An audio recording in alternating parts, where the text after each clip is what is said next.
kita mengenal kata basilika sebagai sebutan untuk gereja. Ternyata tidak semua gereja besar, bagus, dan indah disebut basilika. Jadi, apa arti kata basilika tersebut? Kata basilika berasal dari bahasa Yunani basiliki, yang berarti aula kerajaan atau bangunan yang layak untuk seorang raja. Dalam konteks historis dan keagamaan, istilah ini memiliki beberapa makna, tergantung pada penggunaannya. Dari dalam tradisi Romawi, basilika adalah bangunan umum, gedung publik besar yang digunakan untuk kegiatan administratif, hukum, dan komersial.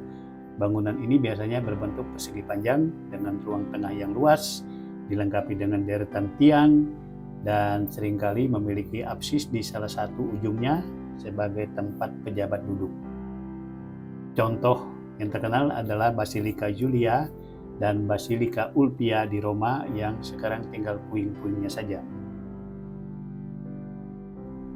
Di dalam kekristenan pada abad keempat, setelah kekristenan diakui sebagai agama resmi Kekaisaran Romawi, bentuk arsitektur Basilika Romawi diadaptasi untuk digunakan sebagai gereja.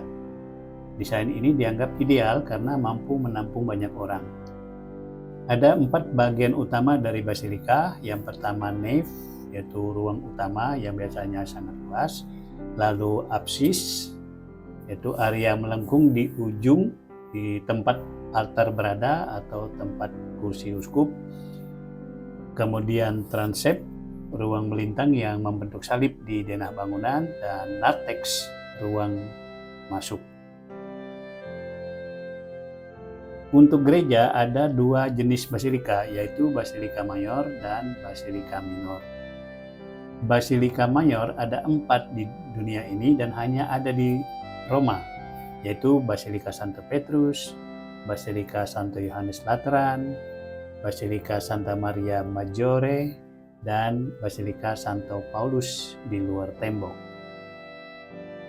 Basilika mayor memiliki kekhususan seperti menjadi gereja utama dalam hierarki gereja Katolik.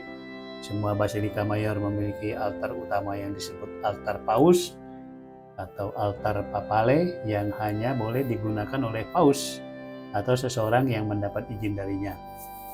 Kemudian juga berfungsi sebagai pusat liturgi dan ziarah utama, dan memiliki porta santa, yaitu pintu suci yang dibuka hanya selama tahun jubileo. Keistimewaannya adalah hanya basilika mayor yang memiliki konopeum atau kanopi berwarna merah dan kuning emas, dan tintinabulum, lonceng prosesi, sebagai simbol istimewa.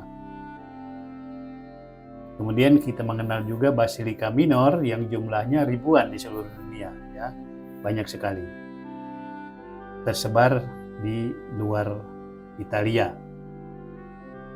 Statusnya diberikan oleh paus kepada gereja-gereja itu karena keistimewaan sejarah, keindahan arsitektur, atau pentingnya devosi lokal. Basilika minor memiliki hak untuk menggunakan konopeum dan tintinabulum, tetapi hanya dalam prosesi tertentu. Basilika minor biasanya menjadi pusat kegiatan keagamaan di wilayah, tapi tidak memiliki keistimewaan hierarkis seperti basilika mayor. Ada banyak sekali basilika minor di seluruh dunia. Untuk Indonesia, katanya baru akan dibangun basilika pertama dengan nama Basilika Santo Franciscus Xaverius di IKN. Jadi, basilika mayor hanya ada 4, semuanya di Roma, berhubungan langsung dengan paus, dan memiliki status tertinggi.